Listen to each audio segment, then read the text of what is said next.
Welcome to the program. Tonight we talk about the Iran nuclear deal because the President of the United States made an important speech at American University this morning. Joining me, Richard Haas, Shemi Shalev, Jonathan Alter, and Mark Dubowitz.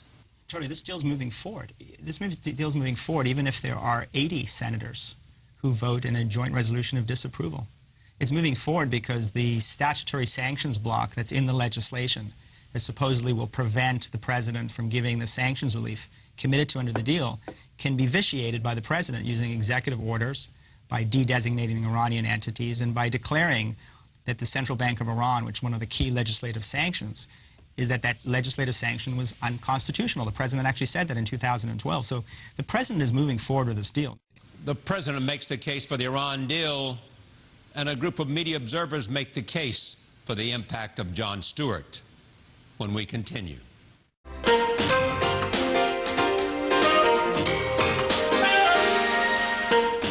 our studios in New York City, this is Charlie Rose. We begin this evening with the Iran nuclear deal. President Obama made his case for it this morning as Congress prepares to vote on the resolution by September 17th. The President made his case at American University, where JFK delivered a speech on nuclear diplomacy in 1963. President Obama argued that failure to approve the deal would be a historic mistake. He presented it as a choice between war and diplomacy. Joining me now, Richard Haas, President of the Council on Foreign Relations. Shemi Shalev, the U.S. editor and correspondent for the daily Israeli newspaper Haaretz. Jonathan Alter, columnist for the Daily Beast and analyst for MSNBC. And Mark Dubowitz, Executive Director of the Foundation for Defense of Democracies. I am pleased to have all of them here to talk about this vital question. In fact, the President of the United States said today at American University, it is the most consequential foreign policy debate since the decision to go to war in Iraq. The decision made in Bush 43's administration, not the one you served. Actually served both. Well, yes. Was it? You were at the State Department when the decision to go to war in Iraq the second time. Is this the most consequential debate in American foreign policy since the decision to go to war, and why?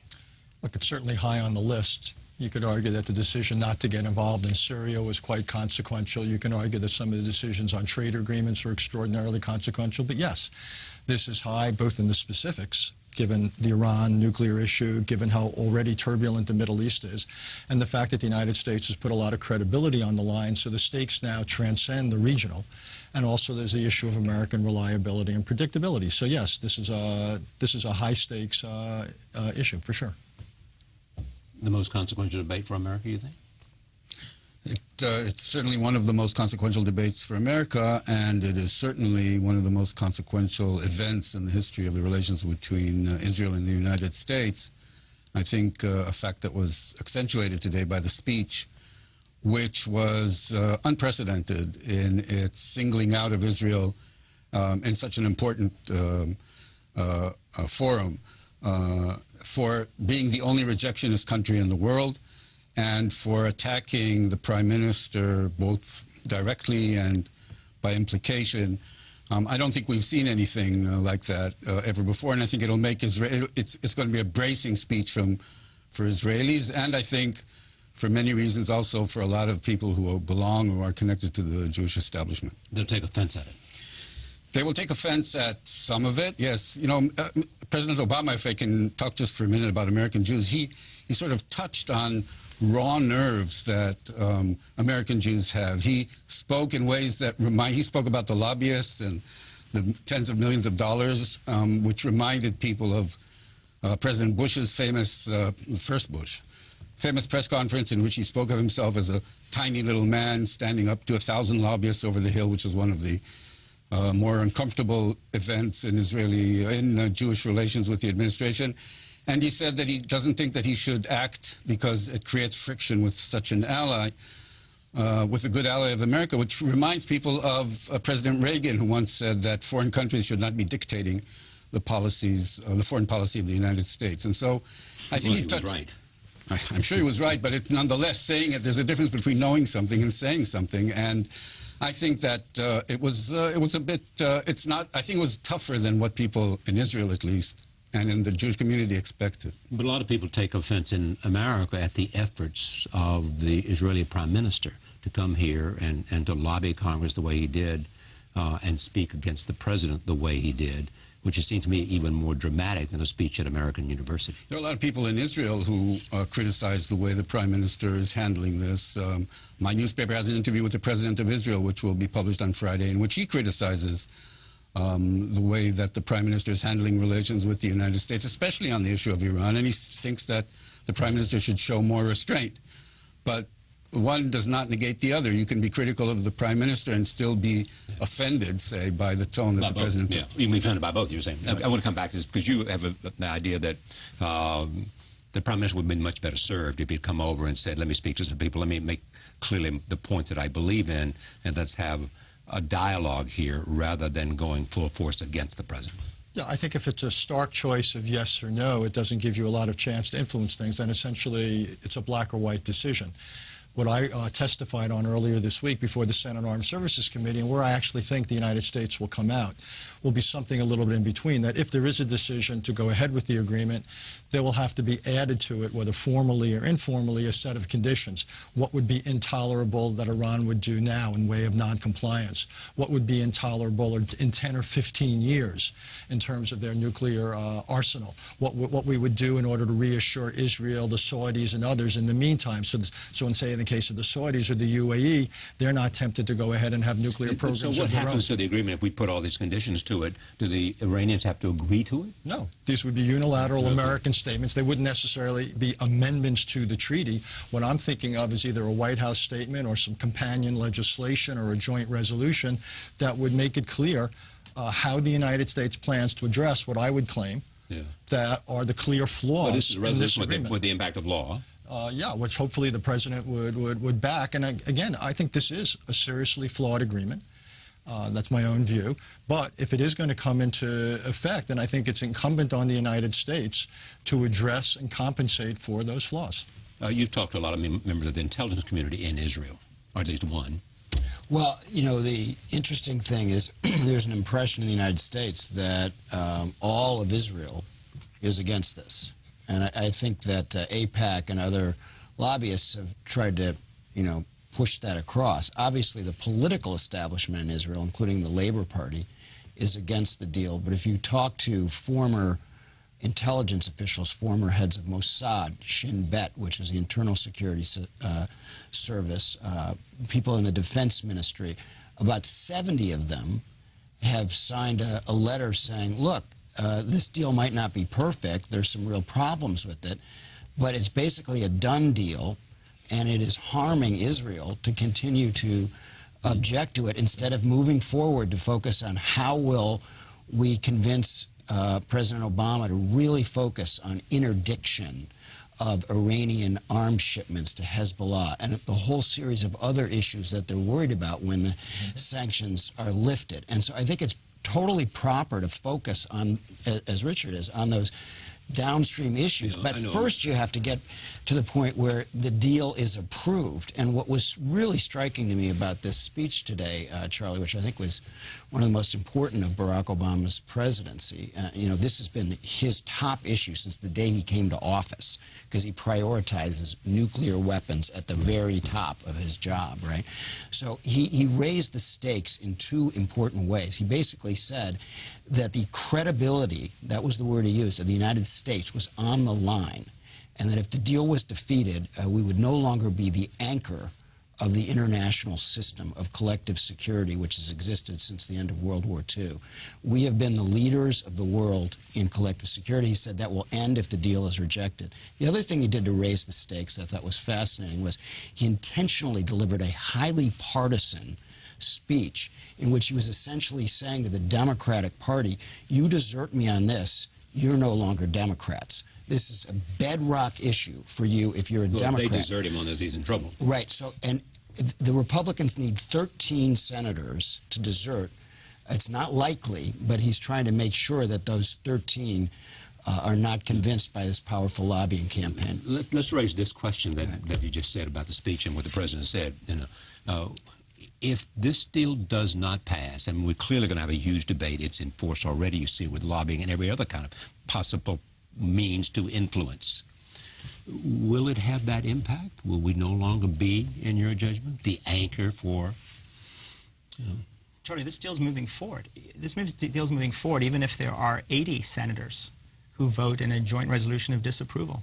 It's moving forward because the statutory sanctions block that's in the legislation that supposedly will prevent the president from giving the sanctions relief committed to under the deal can be vitiated by the president using executive orders, by de-designating Iranian entities, and by declaring that the Central Bank of Iran, which is one of the key legislative sanctions, is that that legislative sanction was unconstitutional. The president actually said that in 2012. So the president is moving forward with this deal. Nobody is killing this deal. The only question that one has to ask is, how do we actually empower the next president to be tougher, to actually implement some of the suggestions that Richard is making, to potentially go back and renegotiate key amendments to this deal, whether you think that's possible or not?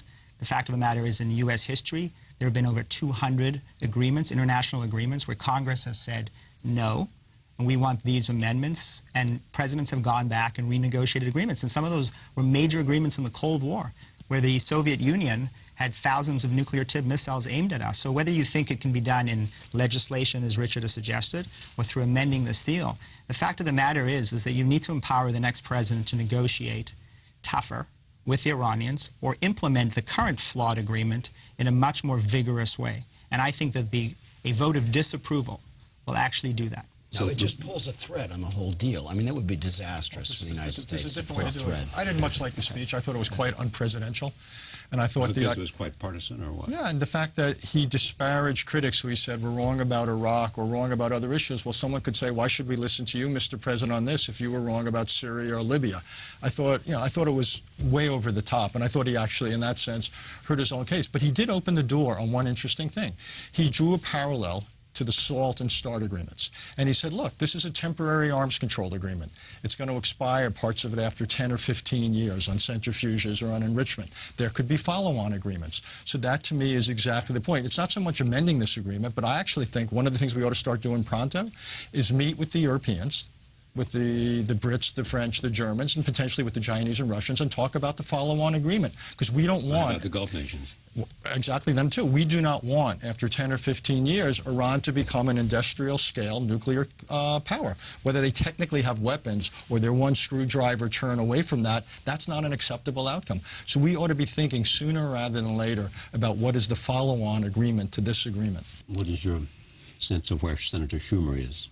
My sense is, first of all, that Senator Schumer, at least in some part, is where he wants to be. He's in the center of the world, and everybody is awaiting. Well, yes, that is before he makes his decision. I didn't ask for a commentary on the way Senator Schumer's ego is served. I don't have any special knowledge. If I had to guess based on what people... You've got people who know the Jewish community. Their assumption is that he will vote against the deal. The people talking to him, the assumption is he will vote against it. But he will not override a veto.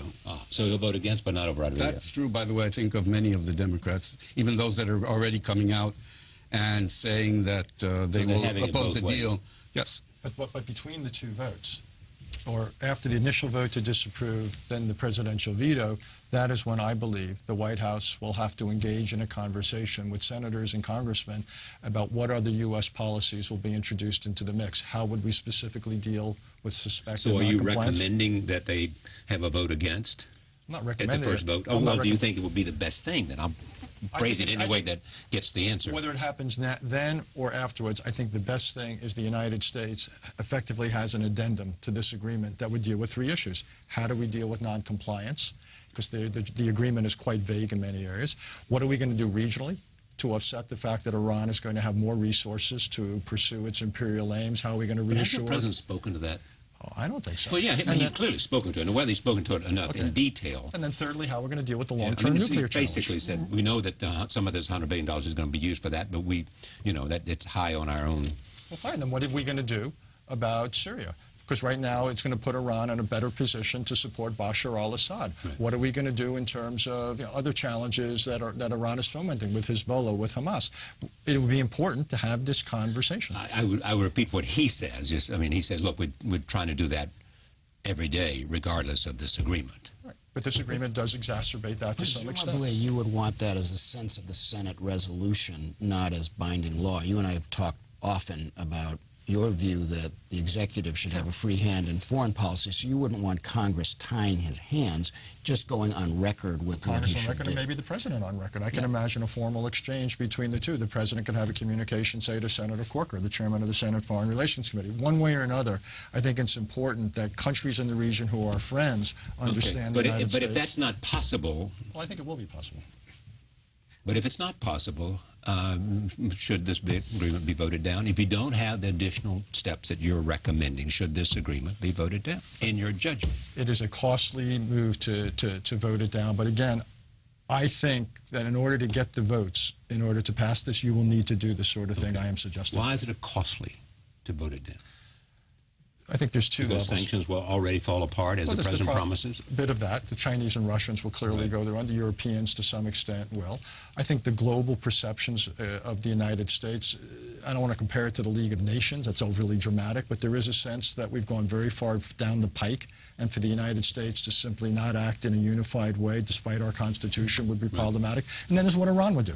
And I think, again, I think the president may have overstated it, that it's war or diplomacy, but there is the question of whether Iran would use an American vote to disapprove as an excuse to once again start restarting some of its nuclear activities, and that's a possibility. Charlie, we need to be really clear about this. We would get the worst of both worlds if the deal is rejected. We would have no eyes on Iran and their program, and we would basically incentivize them to race toward developing a weapon. Sanctions, you believe? No sanctions. I mean, the idea that somehow sanctions are going to be reapplied, that China and Russia, which have a veto in the Security Council, who the president has very assiduously convinced to put these sanctions. And do you believe it will make inevitable the use of military force too? Well, I mean, inevitable is a strong word, but I think the president is right that it is dramatically increases the likelihood of military action that is unpredictable. This was a very important point he made today. People who want to start wars aren't quite sure how they're going to end. I disagree with that. I mean, the president said over and over again that no deal is better than a bad deal. So when he said Everybody says that. Right, and when he said that, he must have instructed the entire interagency to come to him with a comprehensive plan of alternatives, which included the possibility of military force, but also the use of sanctions, of course, of diplomacy, of cyber sabotage, of covert action. He must have had a very comprehensive alternative plan. In fact, I'm sure we would all be very interested to know what was your alternative to that deal, because no responsible commander-in-chief would go in a negotiation, particularly with a hardened negotiator like Zarif or Rouhani, without an alternative. We all know that from Negotiations 101, you get taken to the cleaners. So he had an alternative. Now let's look at what the alternative is. I've testified 5 times before the U.S. Congress in the past 2 weeks, and I've done detailed scenario planning on what are the alternatives. And I disagree with that. After spending a decade working on sanctions, people fundamentally misunderstand. We don't sanction countries. The genius of what the U.S. Treasury Department did and what the U.S. Congress did is they essentially created an environment of risk so that financial institutions and energy companies and insurance companies made a fundamental decision.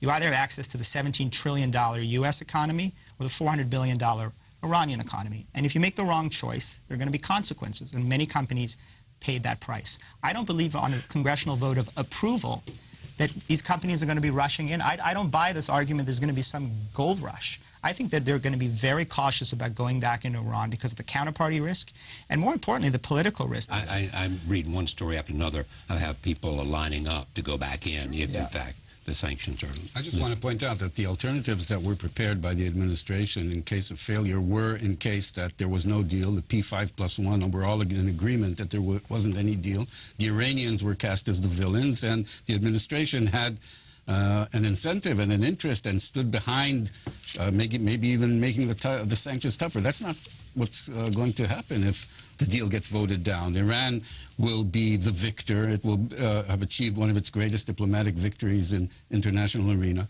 The Europeans will be, sort of flummoxed what to do. Russia and China will be rushing in. And the United States will not be enforcing sanctions against, say, the Bank of China.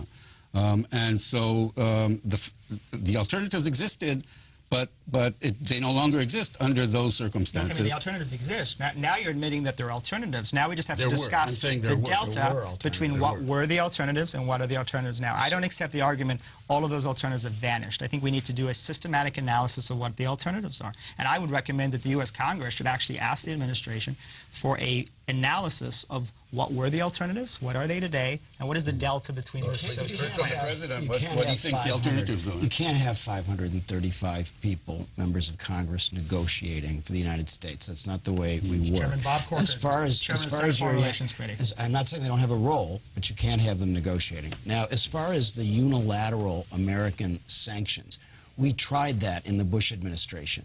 It didn't work. They went from almost no centrifuges to thousands of centrifuges with that approach. So the idea that our economy is so strong that our sanctions alone, without the help of these other nations, is going to bring them back to the table is a fantasy, and it's a dangerous fantasy because it's at odds with logic and the realities of international relations. You're overstating what happened to the Iranian nuclear program. The Iranian nuclear program did not surge forward. They did not accelerate the program massively. They move incrementally. If you know anything about the Iranian nuclear program, you know the Iranians move their program forward incrementally. They did so under the Bush administration. They've done so under the Obama administration. From a dozen centrifuges to 19,000 centrifuges. That's not so incremental. 9,000 operating centrifuges. Under those unilateral sanctions. 1,800 a year. You know, with respect to the previous existing agreements on weapons, how could he have made a better deal? Where is he wrong in terms of what he could have done? Getting the Iranians down to zero was impossible. I think that's a red herring. But was it necessary to throw in lifting the ban on conventional arms sales after 5 years, ballistic missiles after 8 years? And he said in the end, it seemed to me that my point is that he so believed in the deal, he was prepared to make that concession. But we had different positions, for example, on the duration of the limits on centrifuges and enrichment. We went in with much longer durations. The Iranians want shorter ones. We split the difference. Now, are you telling me that we couldn't have insisted on getting something better? Just for example, what if we had congressional members of the delegation the way we did during the SALT and START agreements? What if he had used Congress as the bad cop and John Kerry would have said to Zarif, look, I can't do certain things because Congress won't approve the deal. But the relationship between the executive and Congress got so poisoned during this process that the administration didn't even use Congress in ways that could have helped them. What was it that could have been achieved that was not? Asking me, I believe we could have gotten longer durations. I don't think we would have had to throw in some of those sweeteners. I think some of the compliance provisions are ripe for mischief down the road. Now, it would have meant having the Europeans, in particular, on board some of those tougher positions. Is that possible? Yes, I think it might have been possible. The French, in particular, were clearly leaning in that direction. It might have also meant, you know, look, with the Iranians, they're tough negotiators. So this is a little bit of a game of chicken. We would have had to have been prepared at times to walk. And one of the things the administration would have had to think harder about was taking, as much as they did, military force off the table. The incantations that no option's been taken off the table, no one believed that. So I'll ask you this. I mean, you know, is the reason the president was not prepared to walk was because he was too anxious for a deal? Is that your judgment? I think he was too anxious to avoid the use of to have to potentially use military force. So he was prepared to make a bad deal in order not to have to use military force. I'm just trying to go to the logical extensions of your point of view. He agreed to what I believe is a flawed deal, and it was not a deal that I believe was as good as he could have done. To avoid military action. Yes. So basically, that he thought that this was necessary to avoid having to commit to using military force with all the uncertainty, as you rightly say, that could have brought into play. And I'd say that's why now we have got to find ways of compensating for that down the road. And you agree with that? Yeah, I mean, it's a moot point, and also it's frankly, it's kind of a minor point. And you know, let's stipulate that on conventional weapons, you know, we could have done better. Okay. Conventional weapons are nothing compared to nuclear capability, right, in the larger scheme of history. So when you talk about historians, Obama kept his eye on the right priorities, which are nuclear, to keep the club closed. And it dwarfs every other factor, and somehow it's getting conflated. These very legitimate issues on Hezbollah and proxy wars and all these are very important issues, but they're not nearly as important as the nuclear issue, and they're getting conflated as if they are But this does not keep the club closed. This actually compromises some important dimensions of the entire non-proliferation regime. This is an expensive agreement. Let's not. You may think it's better than the alternatives. You may have thought it's worth it. You may have disagreed with it. You could get and all that. But this is an expensive It agreement. keeps the club closed in the short run. There's no question about that. What's going on with the Gulf nations? I mean, everybody's from the administration has been over there to try to convince them to on board. Publicly, they're on board. Publicly, they're on board, and privately, they're less on board, but they are negotiating. Contrary to Prime Minister Netanyahu, who feels that these negotiations somehow compromise his positions, and therefore has not been willing to engage the United States in compensation and in increased cooperation and in military sales and so on. Position, by the way, that the president harshly criticized in his meeting. He had a meeting with Jewish leaders the other night in the White House, and he was complaining that if these things are so important to Israel, and they should be so important to Israel, then why is Netanyahu wasting time and not agreeing to negotiate them? Because every minute is important. But the Gulf countries are taking a different tack. They are giving the Secretary of State what he wanted, which was a lukewarm expression of support. They are negotiating with America about apparently a very big arms package. Right. And I have to say, there's also talk today of, which I heard just on the way here even, of some sort of conciliation effort, an American-Russian conciliation effort between Saudi Arabia and Iran, which... With respect to Syria? With respect to everything, which... you know, if it got off the ground, would change the entire equation around again. But I don't know whether that's realistic. Well, I think John Kerry went off to sea, Lavrov somewhere. And the president going out of his way to express thanks to Russia in terms of whatever support they gave him during this thing. And Russia's going to be critical if there's a chance of moving on Syria. Russia is a less difficult candidate to partner with than Iran, but if you could bring Russia in the tent, then it gives you more leverage vis-a-vis Iran. Yeah. So I think that's what this is about. That would be tremendous if it were to happen. Right. Putin told Jimmy Carter not too long ago that he wanted an international conference, and Carter conveyed that to President Obama. So there's some discussion now about whether they can get all the parties in the region to have a conference on Syria. He wanted to talk about it with as many people as possible. Yeah. And Charlie, that'd be great. I mean, those are hopes. The problem with the Gulf nations is the Saudis have already made it clear through former ambassadors that they want the Iran deal. You know, there used to be the gold standard where countries were actually agreeing to get civilian nuclear technology if they didn't enrich or reprocess. Now we have the Iran deal where the leading state sponsor of terrorism can enrich and reprocess. So the Saudis have made it very clear they want that deal. And the notion that we're going to have the Saudis, who've got the money and can buy the expertise, and certainly have the strategic interest, getting the same kind of nuclear threshold capability that Iran has, and that will expand over time, I think is the death knell for non-proliferation in the Middle East and maybe elsewhere. And that is the serious consequences of this deal. Now, maybe we can stop them, but you know what? The U.S. administration's response to Congress when they asked them this question is, not to worry, no other country would want to go through the severe economic pain Iran went through in order to get that capability.